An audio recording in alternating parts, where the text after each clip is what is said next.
Good afternoon and welcome to another episode of British and American Culture. Today, I'm not going to talk about anything except for the content of the lecture because we have no time to lose. We're on a mission here to finish this chapter before the midterm comes up on Thursday. So this lecture will be uploaded to you today on Sunday, and there will be no new content until Thursday. I plan on doing tonight or tomorrow morning a review over going over everything we've done so far this term. But right now, what we have to do is get on top of the rest of the material before we do our midterm. So we are making our way towards the end of chapter 3. I want to talk about Scotland first because basically we're talking about today the 17th century, which starts at 1600, 1599. Elizabeth is old. Soon after she dies, and when she dies, she has no children and she's unmarried. And so on her deathbed, she wills the country to her nephew, King James. Now, I can't tell you some of the interesting stories because it's going to take too much time. But basically, James is not like his aunt at all.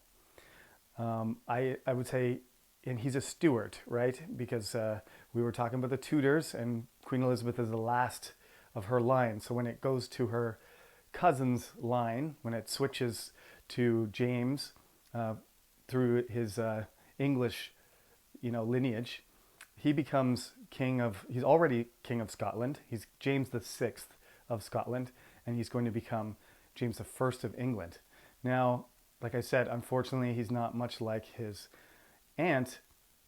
That includes appearance as well as personality. So just to give you an idea of how hard it is kind of to be a king or queen, I know usually we blame our leaders for not doing a good job of things, but there are some pretty high expectations, right? Queen Elizabeth was just the fact that she was a woman was bad enough, but she was beautiful and regal and intelligent and careful and savvy and manipulative and decisive. She had all these great qualities, sort of the qualities that we would like a king to have. So the fact that she was a woman sometimes didn't matter because she was a powerful woman and an important woman, and she was good looking. All of these things helped, right? The fact that she was a woman did not, unfortunately, because it was an unequal society and they preferred men to lead. But by the end of her rule, people had accepted the fact that Queen Elizabeth was a strong leader, and although she had the mind and body of a woman, she had the heart of a king. This is what she said in one of her famous speeches when the Armada was approaching the island. She's made this great kingly speech, even though she was a woman. James, on the other hand, you might say, didn't have any of those. He wasn't handsome, he wasn't tall, he had spindly legs, kind of spidery, thin legs, but he had a big frame. So he was a big man, but he had really slim legs that probably didn't look too good in stockings.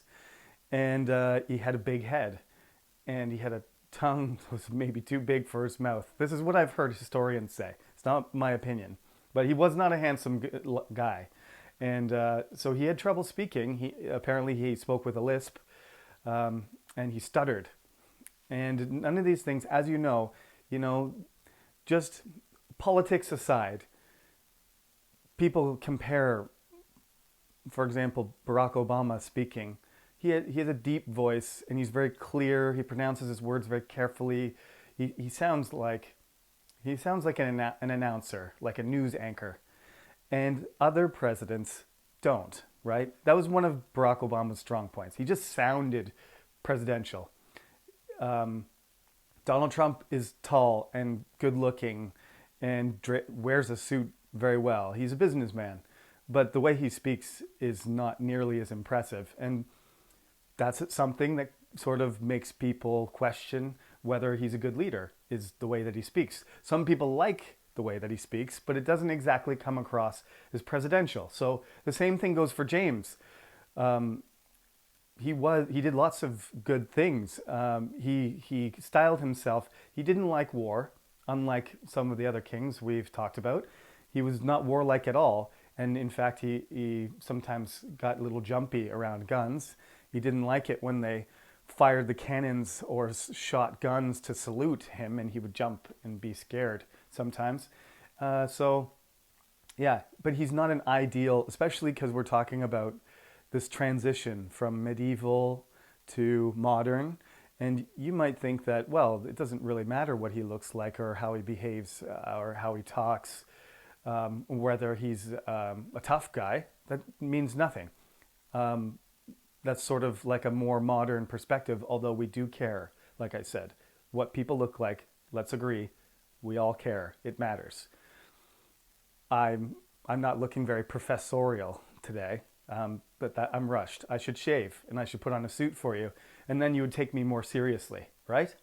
But anyway, some people didn't take James as seriously, but some people appreciated obviously what the things he was able to do, especially when it came to religion. James was willing to compromise and sort of tolerate both sides of the, Reformation spectrum, the Catholics on the one hand and the Puritans on the other. So there's all these different types of, we got to get into this now, there's all these different types of Christianity. And because of the Reformation, because Henry VIII opened the door to not being Catholic, the main religion was still England, the Church of England, and it was the Anglican Church, but people had all these other options. And James, sort of just like his aunt, did a good job of sort of balancing and saying, I don't really care what you do as long as you, follow me as a king and you show respect to the Anglican Church. In private, you can have your own behavior, and that's okay. So he didn't push the religious issue. And he also, during his, as I mentioned last lecture, he commissioned the Bible, which is called the King James Version of the Bible, KJV, for those of you who know it. And it's a beautiful thing. It's full of colorful language and description. And it's just, he had a team of intelligent people working on the translation, and they took things that they liked from different versions. The Tyndale Bible, which was printed and burned a lot because Henry VIII didn't really want people to read the Bible in English. And, the Lollard, John Wycliffe version and different translations from Latin or Greek were all kind of mixed together, and they tried to take the best parts, and they came up with this really beautifully written text.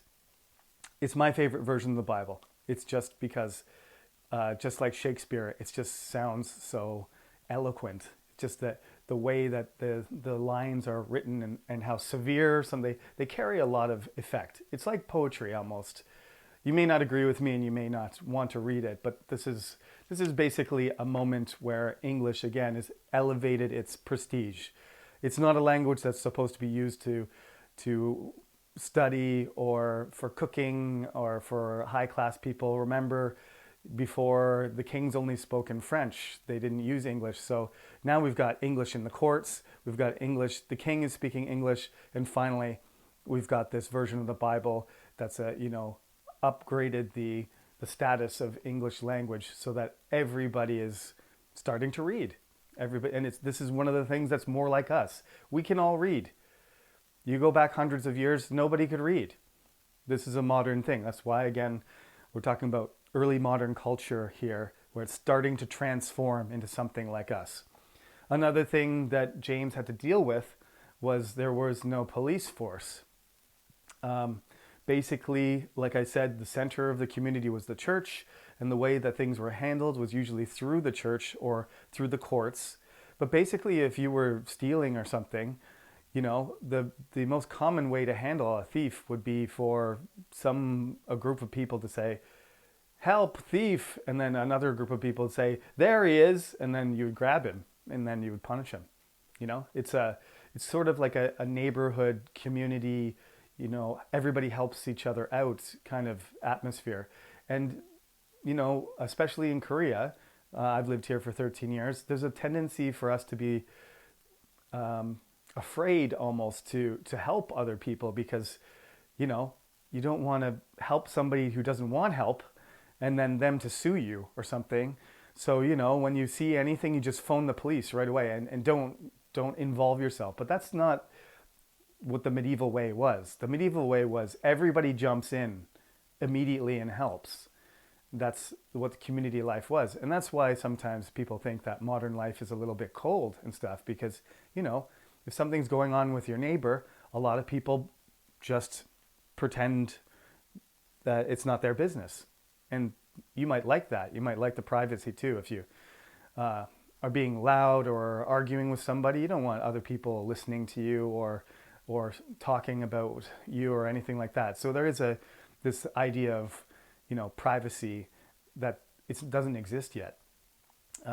Mostly because communities are almost policing themselves. There is a local sheriff that would handle very serious things, but otherwise people try to work the things out through their own community. And one of the worst punishments was being ostracized, being excluded from your community. So this is the moment that James becomes the king, and he's Scottish.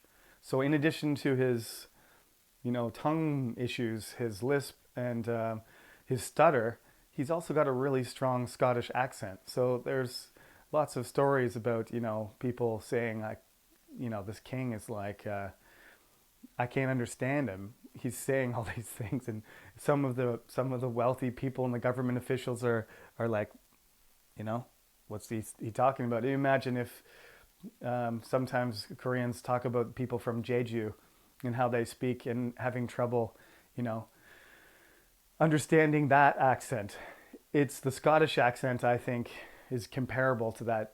I guess my Korean's not good enough to really compare, but there's a really radical difference between a thick Scottish accent and the way people sound in London. So, another thing that's happening, right, as James becomes king, he's got all these issues. He's not good looking. He's trying to make everybody get along, even though these religious factions are ready to attack each other all the time. He's doing a good job in that sense.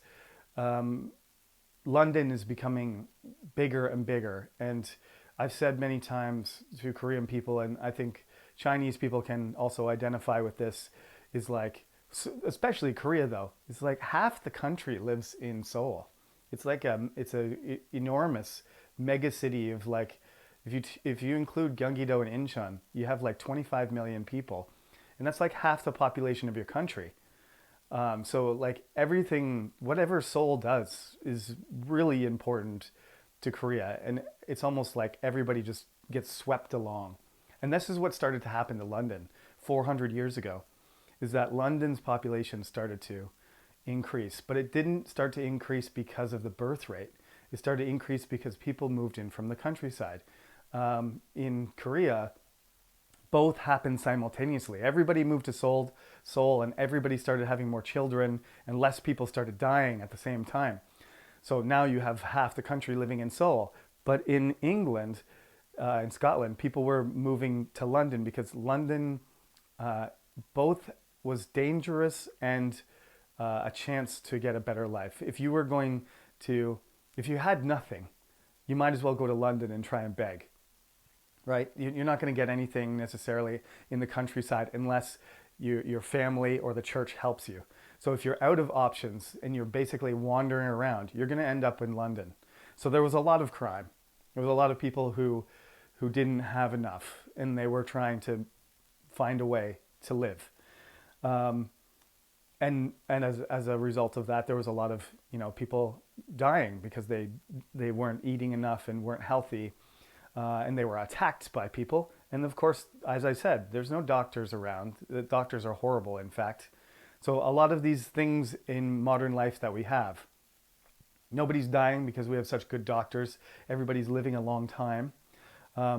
Urbanization has already happened, and we're already living, at least in Korea we are, we're a very urbanized country. These things are happening. Again, this is part of early modern life. But James thinks this is not good. And I think he has a point that London's kind of like a black hole and everybody goes in it and there's still plague. We talked about the Black Death, which killed over a few decades almost half the people in England. There's generations of death that went on from that particular period in the 14th century, but these plagues still happen regularly.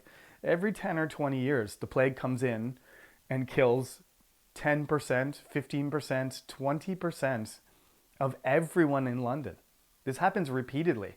And it happens for the last time. The last great plague is in the middle of the 17th century.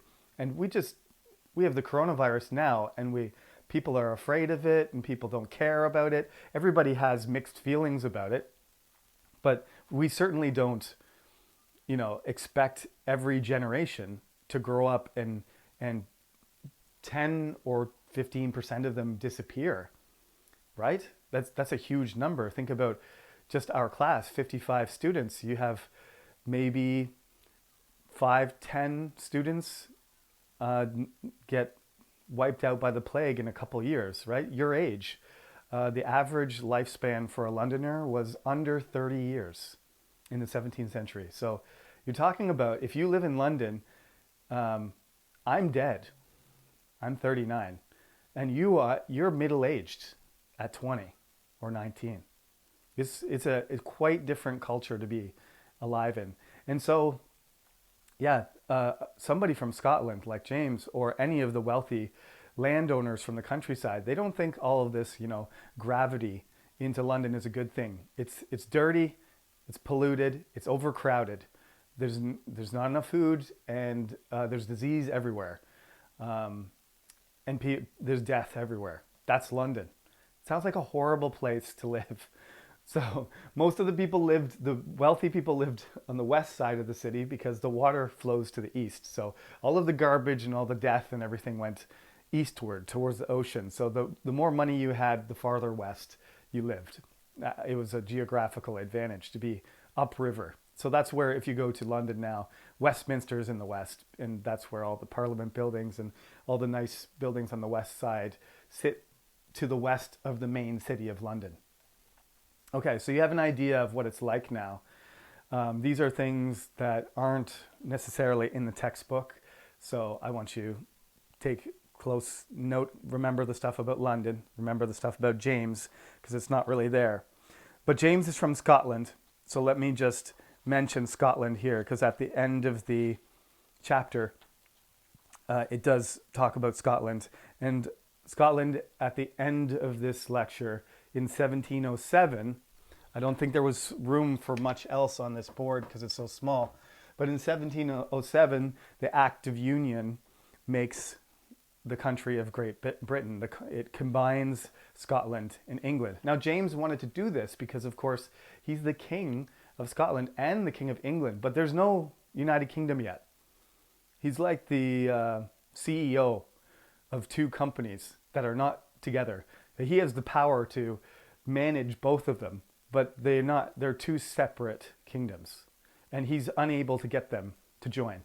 But the crowns are unified in him. So he's the leader of both the Scottish and the English, but they're not one country. I know it sounds strange, but that's the way it worked until 1707, which is quite a few kings down the line. You can see it. There's like 6 or 7 kings and queens to go before this actually happens. Part of this is because the Scottish, just like the Irish, don't particularly love having England tell them what to do. And anybody who's proud of their country and patriotic would feel similarly. They had a war in the 13th century, spilled over into the 14th century. They fought for decades. And if you want to see, I guess, I loved the movie when I was young, but I realize it's not that historically accurate anymore. Excuse me, historically accurate. But usually in class, I show some clips from Braveheart because, I guess it impressed itself on me when I was young, and it gives you a sort of a good sense of what medieval fighting was like, if not what it was really like for Scotland and England to fight each other. But basically, Scotland is north. Its geography is rugged. There's less people there. It's more rural. They live in the mountains and the hills. There's a lowland area of Scotland and a highland area. They're very tough people. They're very strong and very intelligent. I mean, they have a culture, surprisingly, they were treated like savages and animals by the English sometimes, but they did always have, a court and a language and poetry and philosophy and songs and art and everything else.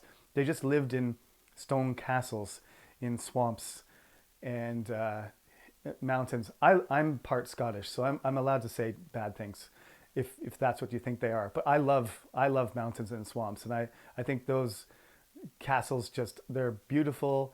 They're probably cold and damp and uncomfortable to live in, but the landscape is just breathtaking in Scotland. It's a beautiful country. I can't say too much more about that. But basically, when King James came down to London to be King of England, he hit the jackpot because it was just a much bigger, wealthier, more connected place. And I think he only went back once. If I'm not mistaken, he just went back to Scotland once from 1603 to 1625. He was King of England for 22 years and still King of Scotland. But he just went back to visit once. I would be insulted if my king lived in another country and never came back. So, there is these cultural differences, language differences, and then to add to this, the Scottish start to change the way that they practice Christianity, and they make their own church called the Church of Scotland. Okay, and this is fundamental to understanding the rest of what happens here. And I'm going to have to go quickly here, so you're going to have to read some of this stuff. But the Scottish decide they want their own church, the Church of Scotland. It's run by the Kirk. You will know it because in Korea it's Changlo Gyohe, Presbyterian. It's based sort of on a more democratic model where it's ruled by the Kirk, which is like an elected group of people, and it's organized by presbyteries. And so this takes over, and King James doesn't like it because he wants the church to be like the Catholic Church. He wants it to be, ranks of people and him at the top. And he is still at the top of the Church of Scotland because he convinces them to accept him, but they're not Anglican, okay? So they're both Protestant. They're both not Catholic, but the Church of Scotland goes this way and the Church of England stays here.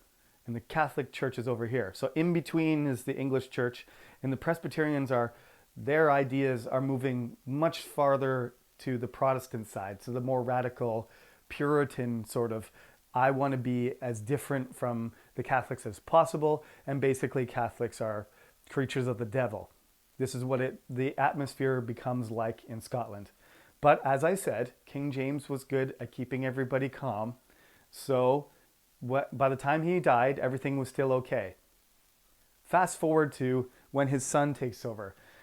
I'm just going to say I didn't write it here because I don't want to be on record writing that Charles I is an idiot, but basically that's how it goes. He makes a lot of mistakes that in retrospect or at the time you would have thought, here he should have acted stronger and here he should have let things go. But he seemed to always do the opposite. When he needed to be decisive, he couldn't make up his mind, right? And when it was the wrong time to push people, he pushed as hard as he could. So what he did that started the whole problem with him was, it wasn't the only thing. One of the big problems he had was with the Scots, and he wanted his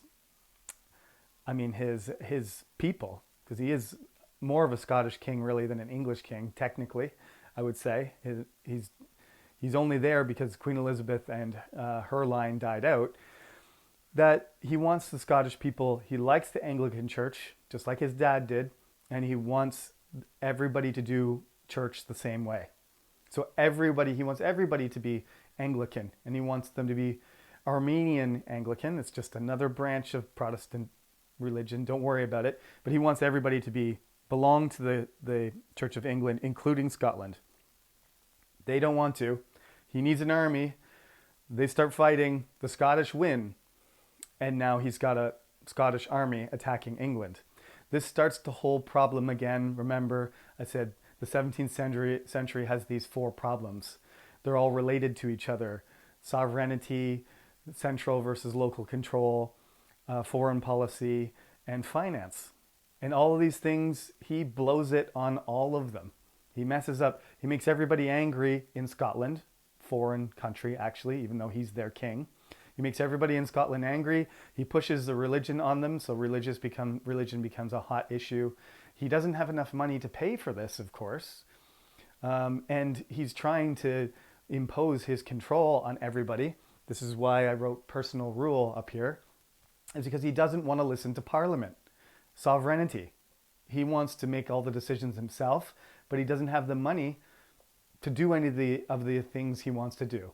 So he starts taxing people, and pretty much for the rest of the course, every time, actually it's not even for the rest of the course. Back when we had the peasants' revolts, one of the main issues was taxes.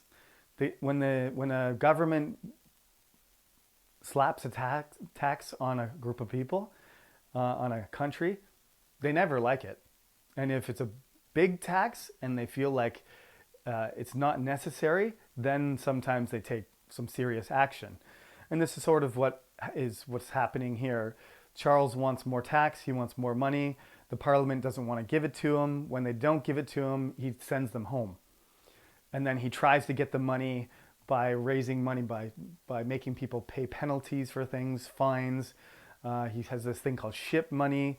It's for emergencies, but he says everybody has to pay it because I need money to fight the Scottish, but that's not ships, that's just military. All of these things make him incredibly unpopular. And even though basically people are still following the chain of being, and they still think that the king is their king, and he's the boss, and he's at the top, and they're at the bottom, he's just doing too many things to make everybody's life difficult. And so first he pushes the Scots over the edge, and the Scots attack, and then he ends up fighting his own country. He ends up raising an army and fighting against his own people. So this is the English Civil War. So this all happens when Charles I is the king. So when the Civil War happens, it kind of like doesn't look like it's actually going to happen, then suddenly they're fighting. There's 2 groups. There's the people who support the king and the people who support Parliament. So you have the royalists, people who are on Charles' side, and you have the parliamentarians. And they have nicknames. Parliamentarians are the Roundheads because they had really simple bowl cut haircuts, and then the royalists are called the Cavaliers because they have this long flowing hair and nice clothes, and they have more money. Personally, actually Parliament has more money because they have taxes and they have control of London, so they actually have more equipment and more people and more money. So that's usually how you know whether somebody's going to win a war or not, right? They have better equipment, they have more people, they have more money. Who's going to win? That team. So the royalists, they fight and they win some battles. They're terrible battles. Thousands and thousands of people die, just like the American Civil War, which we will talk about in about 3 or 4 weeks. The American Civil War is the worst war ever because both sides were American. I shouldn't say worst war ever, worst American war in terms of deaths. The number of people that died, we're talking like a whole generation of people. 10% of people get wiped out through the course of the war, and 30% of males of certain ages end up having combat. So this affects everyone. It's a very, very, and it's sometimes just like the American Civil War, it's brother against brother and uncle against nephew and father against son. It's a very terrible thing. And it's along these lines. It's not just for the king or against the king. There's religious, elements to it. There's money elements to it. So there's all of these problems kind of come together and explode. And Charles can't manage it. He doesn't have the leadership ability. And that's why at the bottom, that was a little star asterisk at the bottom of last lesson, is because leadership is important. And when you're in an emergency and you have bad leadership, things go really badly. So in the end, the parliamentarians won. There's lots of important people, but Oliver Cromwell is the most important one for our course for multiple reasons. One is he's really he's a military genius, and he's brave, and he's effective, and he's a Puritan. He's somebody who doesn't, he wears his black clothes and he reads the Bible and he prays and he's super serious and never has any fun. He takes over when he has the king executed. The king has a trial. He rejects any of the judgments, but it doesn't matter. They take him, and they execute him, cut his head off. And this is sort of something that will happen in the French Revolution 150 years later. This is much earlier. But all these things happen, and suddenly there's no king. So there's a commonwealth for a while, but the parliament doesn't know how to get along or get anything done. So basically Cromwell says, get out of here, or some of you get out of here, you're useless. And he becomes the Lord Protector. They offer him the crown, but he doesn't want to be the king. He wants to be the instrument of government. He wants to be like the guy on the front of Thomas Hobbes' Leviathan, with the political power in one hand and the sword in the other. Sort of this idealized dictator. And so that's what he does. And he does have the support of the army, and he is a very decisive, very serious, political leader. So, lots of people are terrified of him, I think. But he is eloquent, and he does speak well, and he has a reason, but he is a religious fanatic, and he is a Puritan. So he ends up going to Ireland, and we'll talk about Ireland again later in the course. But basically, as I said, Ireland had been being attacked and misused, abused, and they've been trying to be, the English were trying to take them over and convert them and control them, try to make them Protestant instead of Catholic, and the Irish resisted all of this. And the problem with Ireland was usually there was not just one group, there was usually multiple Irish groups fighting each other too, not just fighting the English. And the English were always able to take advantage of the fact that Ireland was never unified. Anyway, there was a revolt against the plantation project in Northern Ireland. It's, as you know, it's still a very, very contentious issue. I'm not going to say anything about the present condition of Northern Ireland, but Northern Ireland was basically taken over, and Scottish Presbyterians and English settlers moved there and took it over. Imagine again that Busan, where the Japanese landed in Imjin War, was taken over, and Busan was never given back. That Gyeongsang province, Nam and Buk, the north and south part, were still part of Japan right now. I don't think very many Korean people would be accepting that, and you can understand how the Irish feel. The people that are in Northern Ireland, some of them are very sympathetic and want to be British, but basically the general atmosphere of it is we should be one country, and that part of the country was stolen from us hundreds of years ago. It's not an easy thing to resolve, to be sure, and I'm not going to be the one who does it, because many people have tried. So Cromwell was a part of this revenge after the Irish rebelled and killed thousands of people to try and remove them and take back their land. Cromwell went there on an Irish expedition, and he basically destroyed the country.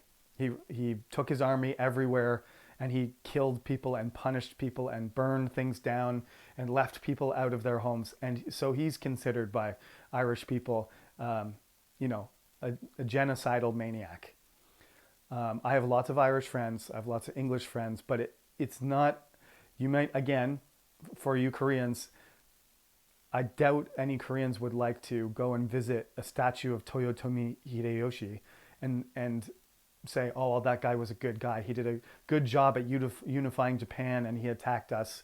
You know, nobody's going to think that that person, they're not going to focus on his merits. And it's the same thing with Cromwell. He had this dark side to him. He was a religious fanatic. He thought that killing Catholics was okay. And killing Irish Catholics especially was actually, in some of the things he said, it sounds like he enjoyed it or that it was a good thing that he believed. And obviously it's a horrible thing.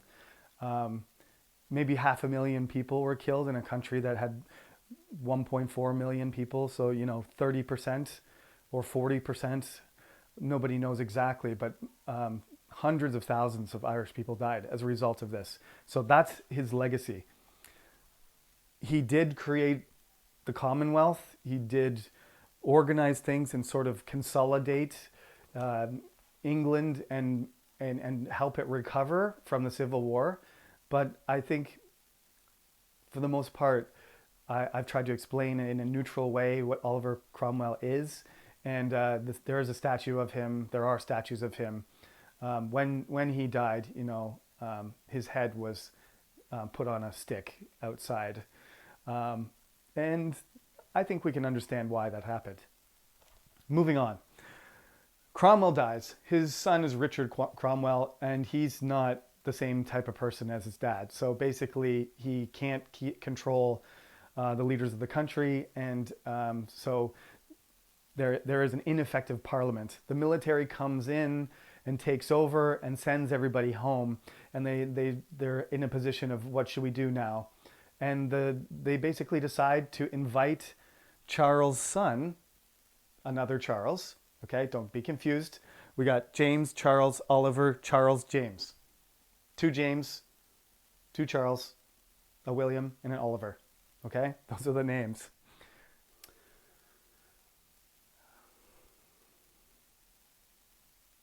Okay, I got interrupted there. There's batteries operating some of these things. I apologize.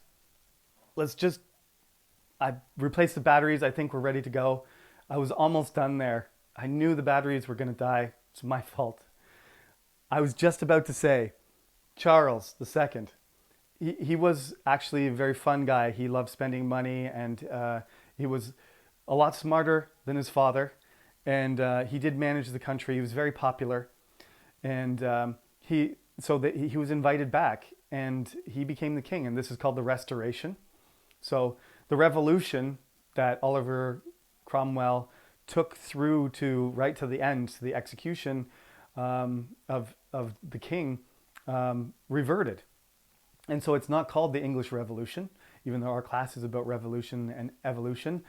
That's what I would argue. This is definitely an evolutionary step, though. So when Charles is king again, they actually kind of relax a little bit and let him have some of the things a king should have. And he gets them. And he kills about 12 people who were involved with the execution of his father. But he pardons and forgives a lot of the people that were on the parliamentary side. So there's sort of like a bit of give and take between Parliament and the king again, which is really what they needed. However, he dies, and he's Anglican, and so there isn't a whole lot of religious issues with him, but people think he's Catholic. And when he dies, his brother becomes the king, and his brother is Catholic, and he tells everyone he's Catholic, and he goes to Catholic church, and he does mass, and he takes communion in the Catholic church and everything. So by this point, it's a long time. It's 150 years after Henry VIII has, made a Protestant church, and most people are comfortably Anglican. Some people are dissenting, so they're Puritan or they're more radical Protestant or they're Presbyterian. There's very few Catholics left. And just like his great aunt, Bloody Mary, whatever great she is, I think great or great aunt, she tried to make the country Catholic again, but she was unable to do that. Even in that time, when there were still lots of Catholics around, it didn't work. And maybe if she had lived longer and had a son or something, that would have happened. But James has a son, but he insists on being Catholic, even though it's not popular. So he pushes, just like Charles I, he's pushing everybody to follow a certain religion. Again, that's his main problem. His financial problems have gone away because Parliament wants a king and they want to get along. So he doesn't really have the money problem. He doesn't have the sovereignty problem as much because, again, they're trying to get along. But he certainly has the religious problem, and he just won't leave that alone. Just like when Charles I tried to make the Scots change to the Church of England, Anglicans don't want to change back to the Catholic Church. So they invite James's nephew, okay? Doesn't matter about where their exact lineage is, but basically James's daughter is married to the Prince of Orange, William, in the Netherlands. And the leaders of the country decide that James is too dangerous and that he's going to sort of take over the government in the country with some sort of Catholic conspiracy. And so they invite William and an army to sail to England and take over. And he does that. And King James basically runs away. James II runs away. He has an army. He's doesn't do anything with it. He doesn't stop. He's not able to stop William from landing with his soldiers. And so the army melts away and James runs to France. And now, for the second time, Parliament has chosen a king and invited them back. Now, this is not the normal way that somebody becomes a king. You don't get invited to be king, right? Usually you're a king and you have an army and you kill some people and then you declare yourself the king. But this is a government basically deciding who is going to be king. And then they keep doing this. It happens again, right? It happens again when the Stuart line dies out. When William dies and then his wife dies first, Mary dies, and then William, and then Mary's sister Anne becomes Queen Anne, and then Queen Anne dies. They're going to choose a cousin from Germany, King George I, and say, come on over to England and be the king. And he says, okay. So sovereignty by the end of the 17th century is increasingly, it's Parliament that has control. And the king has a secondary role. And as this course concludes, it's going to diminish. Kings and queens are not going to be important anymore, so I'm not really going to talk about them. We're going to talk more about politicians and prime ministers in the British side and presidents in America. Although, we will come back. I will revive King James and Queen Elizabeth briefly so that they can help us get started in America. So that's the story.